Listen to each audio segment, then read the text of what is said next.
He never spoke to me during any instance of abuse. There was only one time where he sort of just asked if it hurt and then proceeded to pray with me.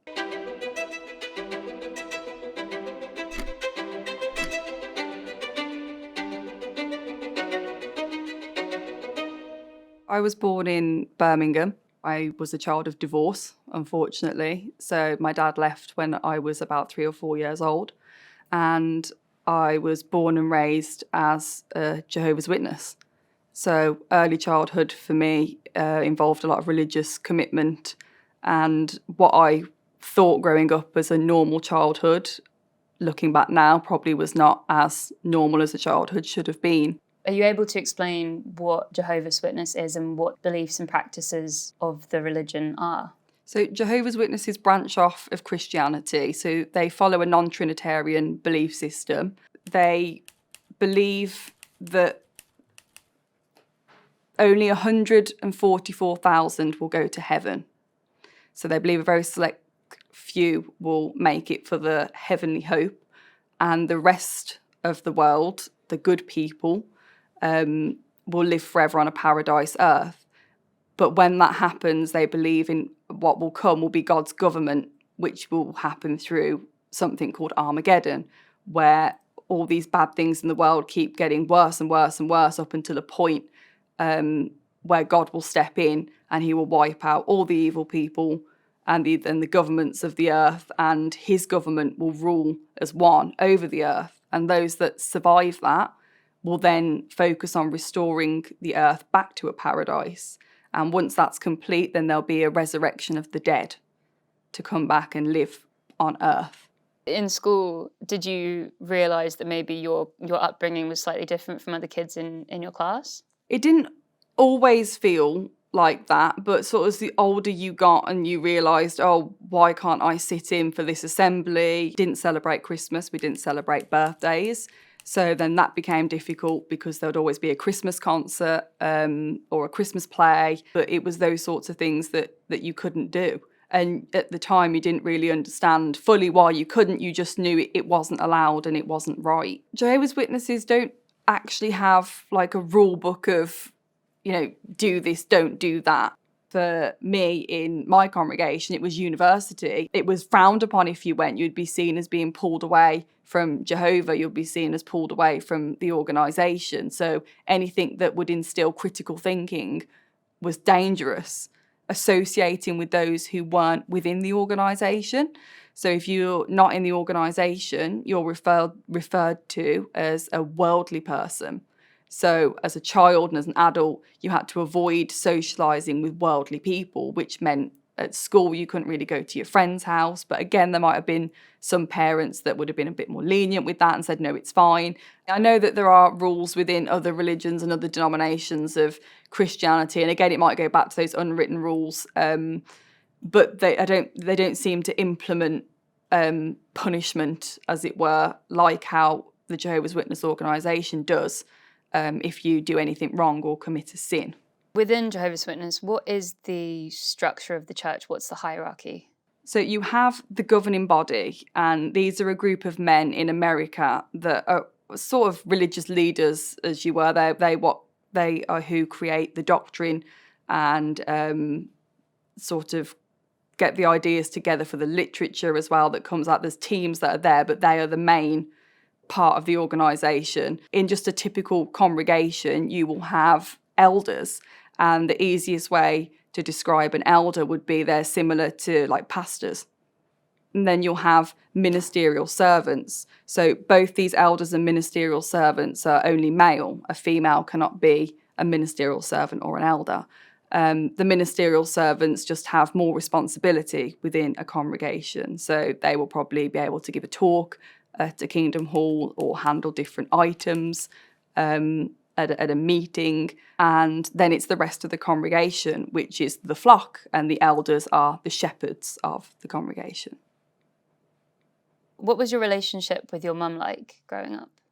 Very close. with my mom. I mean, because she was the main parental figure that was there, because I'd only see dad for a couple of hours on a weekend or a Friday or something like that. 2 or 3 years later, it was then that she remarried. So there wasn't that much time on our own with mom before like another father figure came into it. But yeah, me and my mom, and even with like the siblings, we were quite close. Who was it that your mother remarried? She married a man called Clifford Whiteley. He was from a different congregation. He was a family friend. I think from her wedding photos with my dad, I think Cliff was there for the wedding. So he was like a long-term family friend, or at least a sort of acquaintance or known person to the family. I think even my dad at the time said that he said if she was going to remarry, he's glad it was him, because he was so renowned as such a holy man. It was, well, they're going to be looked after with him. So if she's with anybody, I'm glad it's him. And he also was an elder as well, and he served for many years as an elder. From the moment Clifford came into your family, did the family dynamic change at all? Because it was only a few years after Dad, it was quite a quick transition. So it wasn't too difficult, but he was a very spiritual man. So our lives became much more centred around the organisation and much more controlled in a way of, things that we should watch or how we should behave. And he had a big thing about we need to be very forgiving of people. Otherwise, we're not going to survive Armageddon if we don't forgive. As I approached around about the age of 11, he began sort of almost cutting me off from family. My older sister had left the organisation a few years prior, and we used to still see her and her husband, and that was fine. But Cliff would suddenly start to get a bit more, we shouldn't really be associating as much as we are with her because she's not a Jehovah's Witness. So he just sort of subtly began isolating me. And when he'd sort of succeeded a bit with this, unfortunately, he started to sexually abuse me. You were the age of 11 or 12 when that first happened? About then, yeah. I mean, no child should have to go through that, let alone someone, a figure of trust in your household. And you can't process it at that age. You're a kid. You just know something's wrong. You don't know what it is. You just feel that you have done something wrong. It doesn't even, you just know it's not right. And then because of that feeling, you're too scared to say anything to anybody. You just can't. Did he ask you not to say anything to anyone at any point? He never spoke to me during any instance of abuse. There was only one time where he sort of just asked if it hurt, and then proceeded to pray with me for forgiveness, that we'd both done something wrong. And that cemented for me that this is something very wrong, and I'm now wrong, and God's angry with me, and I'll never be able to tell anybody because God's going to kill me eventually because I've done something terrible. So if that's how God feels about me, then the rest of my family and anybody else I will tell is also going to be really angry with me. So therefore it was, okay, well now I really can't say anything to anybody. That must have been so terrifying as a kid to, be carrying this weight and not be able to speak about it to anyone. It was a horrible time, and it initially, before any more of the more graphic abuse started, it was mainly in sort of the chest area of being groped from that age, and he would hug you in a way that he could grope you. I think he did that to my sister as well. But she was very much like, she grabbed me one day and was like, I don't like how he hugs us. We need to tell him. And I was like, yeah, we'll tell him. And he apologised and said he'll never do it again. And he stopped hugging her like that. But unfortunately, it continued for me. So it was that, again, the more horrific sort of lower area abuse had stopped. Like I say, probably about a year, just over a year. But from then onwards until I was 20 years old, I would still have to fight him off of me every day. And it was just horrible knowing if you've got out the shower and you've left your clothes are in the ironing basket or something, which was downstairs. And and you'd be like, oh, I want to wear that, I need to go down, and you'd run down in a towel, and I'll just wait on top of the stairs to make sure he wasn't walking between one room or the other, because I just know that he would grab me. For an old man, he was surprisingly strong, and he wouldn't let you go until he'd had sort of a grab or cop to feel, and it was just every day, and it was multiple times a day. And he was very clever about how he went about things to keep it sort of quiet. So he had a habit of sort of digging your ribs to make you like tickle you almost, and he would do that in front of people. So he would do it to me and my sister and anybody else that come in. He'd be like, oh, get off, Cliff, stop it. So that if anybody was in the house and he was sort of assaulting me and I'm saying get off, nobody thought anything of it, because they just assume he's doing his usual, digging you in the ribs. So he was very calculating. And as you said, you know, he's an elder, a kind of prodigy within the church. It makes it even harder. Well, it was God must not be angry with him, because from when it started to when I sort of came forward about it, there was a 10-year period. So for 10 years, he remained an elder. He remained at the forefront of the congregation. He remained being involved, judging whether other people should be disfellowshipped and excommunicated from the congregation. It was so surreal to deal with that I sort of convinced myself, okay, it wasn't that, it can't have been that, let's just pretend it never happened. But sort of subconsciously, that was very difficult to deal with. So a way to cope was to be like, oh, he's a really good father figure, he's really good in the congregation, I really love him, was how I came across. But unfortunately, into my teenage years, I'd started to self-harm. And when that sort of came to light, nobody could get to the root cause, because even for me at the time, I wouldn't think it was because of that I didn't know why I was doing it. I was just doing it. It was a cry for help. I couldn't give anybody a straight answer as to why, and I wouldn't mention it was him or anything to do with that. And he came up the next day after that had come out, and he came with all this literature from the organisation about self-harm being a bit of a sin, and he just dumped all this literature next to me and sat there and just went, is it because of me? And I just said no, and he just nodded, and that was the end of it. And then it was sort of never brought up again. So that's the extent that it was affecting me into my teenage years.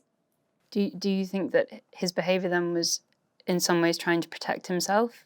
Massively. Massively protecting himself. Living with him after 11 years old became very difficult, not just for me, and after the stroke especially, he completely was off the rails in the household. He became more angry. He had a massive temper. He'd smashed up the kitchen furniture. A lot of the arguments would be because he was telling my mom to be more forgiving of people, which in a way would be protecting himself in case anything ever came out, would be, well, you'll have to forgive me. So he was very emotionally manipulative, and at the same time he remained an elder. Despite everything going on, he remained a shepherd of the congregation. For you, eventually, was there a turning point or a moment where you maybe realised there's maybe more to life outside of this? I think from early on, I kind of knew it wasn't really for me. I was going through the motions because that's all I could do. And I think it was partly a coping mechanism. So I did a lot of door knocking, and you can volunteer to do an excess amount of hours. So 70 hours, you'd be called a regular pioneer of like door knocking work, or on the cart work that you see in cities usually. So I did that, but that was just a way for me to keep out of the house and away from him, because then he'd retired and he was at home all the time. And I didn't want to be around him, because you just never know when you're next going to get grabbed. It was just a really uncomfortable living situation. So I sort of knew it wasn't really what I wanted, but I was going through the motions of it. I still believed in it.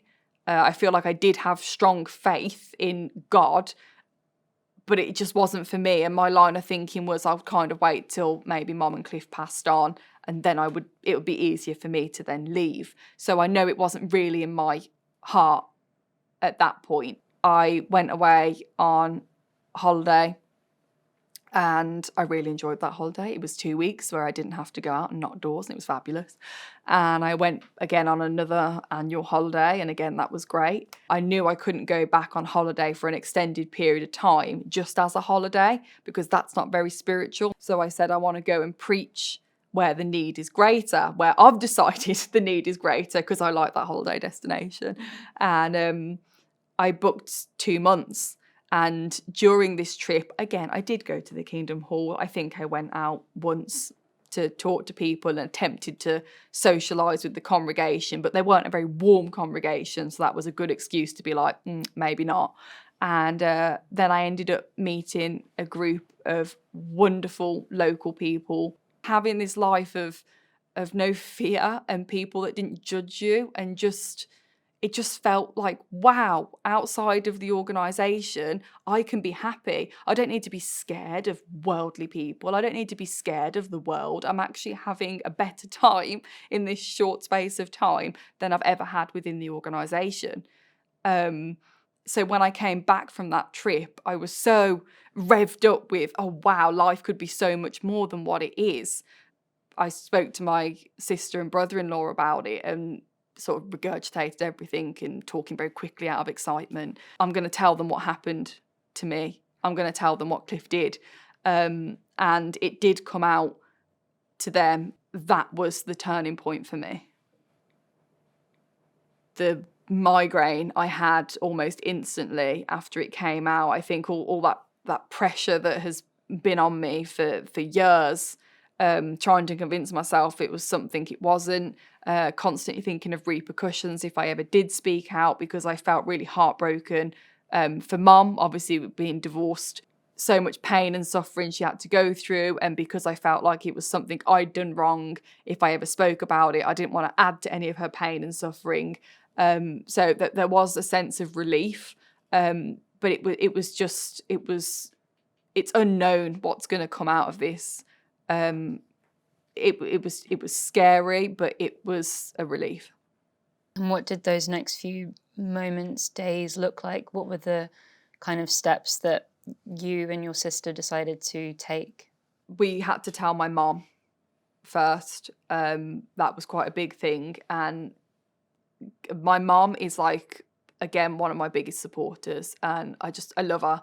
And it was something I didn't even think about when I first told her. One of the first things she said was like, I want you to know that I believe you. And it had never even crossed my mind that there'd be anybody that didn't believe that happened, because it happened. And it was just that, oh, like, wow, I was so grateful to her. And she was like, I'm going to contact some elders in the congregation to come round and confront Cliff about this situation. And so they did, and he denied it. And then he'd messaged me at like 2:00 in the morning to be like, don't worry, Jehovah will protect us or look after us, or something to that effect. And the next morning she'd asked him again, and then he admitted it, but he claimed he was under the influence of alcohol, and it was only one time. Mum had been like, you need to get out of the house. And during this period, my sister, so Kerry, was really pushing for, we need to go to the police. We need to tell the police what's happened. And so we did. And we had the most wonderful officer, Phil. He was fantastic. And this is where it got incredibly messy, and almost the sort of next stages in my story are almost more traumatic than the abuse that happened to me by Cliff, because it involved the organisation. Cliff, when he admitted to my mum in the morning that it did happen, he had to contact the elders to sit with them and tell them that it did happen. And how it works with elders, they keep sort of minutes, they have notes of the meetings that they have with people. I mean, I'm not sure what an individual's file really fully looks like. I only know a little bit from my experience. So they met with him and he confessed, and the police at the time knew that they would have a document with his confession on. So when the officer sort of approached the elders of, we're going to need that confession, we're going to need you two to give statements. If it goes to court, you'll need to stand up and speak. And the elders refused. and they refused to give a statement. Then they refused to hand over a confession as well. How did that make you feel? It was probably the biggest betrayal. I mean, I'm betrayed by Cliff as well. I mean, he's completely stole my childhood and my innocence from me, but that was so wounding to hear, because when the police had asked us if they would have any issues with the Jehovah's Witness organisation in regards to this case, we were very adamant, no, they're not like that. They won't be like that. They'll support me. There's not, my sister's like, there's no doubt that they're going to help you. So it was a shock factor, and it was hurt and anger and a lot of confusion. And I'd called the two elders involved round to, like, please explain to me why you're not helping me, why you're not going to give a statement or not going to help in this matter. And it very simply, it was basically, if we did, we would have to step down from being an elder, and the congregation now needs us more than ever. So we're not going to. And I just sort of, the probably biggest thing of my story is saying that, but he's a paedophile, and the response of, we know. From the elders? From the elders. So it's more important for them to protect themselves in the case where there's a known abuser in their congregation. The organisation's very much, you follow like a sheep to the governing body, and I didn't know, and probably most witnesses won't know, that the elders have a handbook, and I didn't know anything about this until all this was going on. And when I looked into it, there's a whole section in that book about child abuse, and it sort of dictates to the elders how they need to handle a situation of child abuse. And the elders involved in my case followed the direction to a T. So it was, you need to phone the service desk at the headquarters. There's no mention of phoning the police. It's, you need to phone the service desk. You need to tell the alleged victim that they have absolutely every right to go to the police. So how the elders behaved was because they were being sheep, following exactly what was written in that handbook. But they could have easily have had their own conscience and said, I'm going to do it. I'll lose my position. But they didn't. It could have been a very simple, very quick situation to get through. But unfortunately, it was prolonged by over 7 months, and it required a lot of fighting from our side, and I had to do a second police interview and answer very sort of graphic questions because there wasn't enough evidence, and there was a lot of lies by the members of the sort of elders of the congregation that, oh no, we don't actually have any written document, and we don't have anything. And my brother-in-law had the idea to request my GDPR, which I did.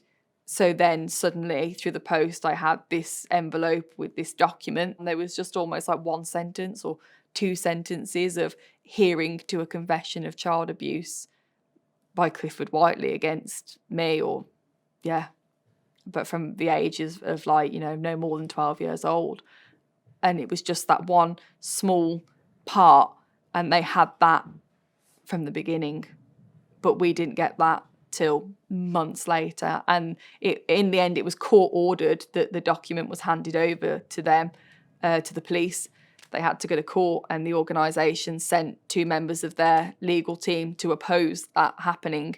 They didn't go with a barrister, so they didn't really have a voice to the judge, and the judge ordered that they hand it over, and then we had a confession. And that was Cliff's confession? That was Cliff's confession. And so eventually, did Cliff go to court? Was he sentenced? He was sentenced to 10 years in 2020. So he's serving that currently? He's serving that currently. How did you feel when he was finally sentenced? I'm never going to get justice. You're never going to get justice for something like that. I'll never get my childhood back. I'll never get my innocence back. I'm going to have flashbacks and a lot of other areas of my sort of complex PTSD cropping up in my life. So I'm never going to get justice for that. But 10 years at the time, I mean, there's a lot of crimes that don't get 10 years.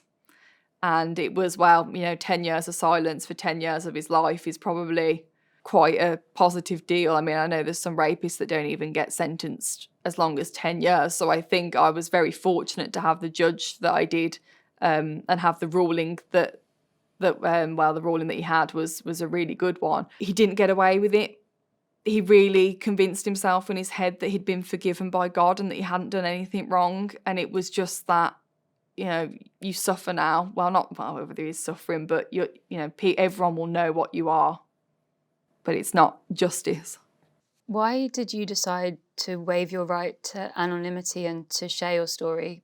I think after my case, you sort of found more cases out there in the world, and that this is not an isolated incident, and this is not even the extreme of what happens within the Jehovah's Witness organisation. And suddenly, because you're allowed to look at other material that before would be deemed apostate and you wouldn't be allowed to watch, you're hearing more and more people's stories.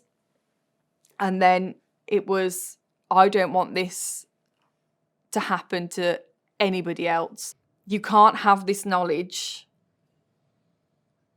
and live a quiet life without trying to protect other people. So I made the decision to waive my anonymity because I'm going to tell my story.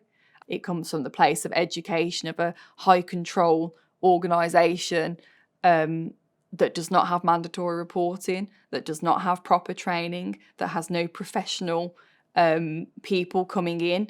The elders have these elders schools, but you could get safeguarding people to come in and actually train them on how to do it, or they could be associated with a volunteer group that will come in and take over a case if it's coming about abuse, so that they can go to the police.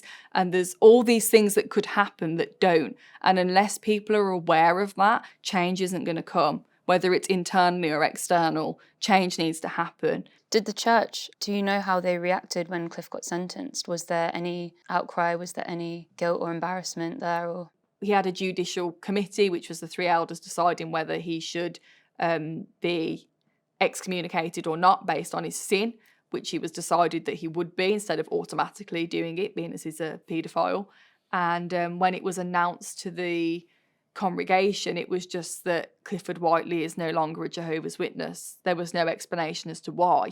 So I attended that meeting, and when we had a lot of people come up to, oh, we're so sorry, I'm sure he'll return, it was, don't be, he's a paedophile.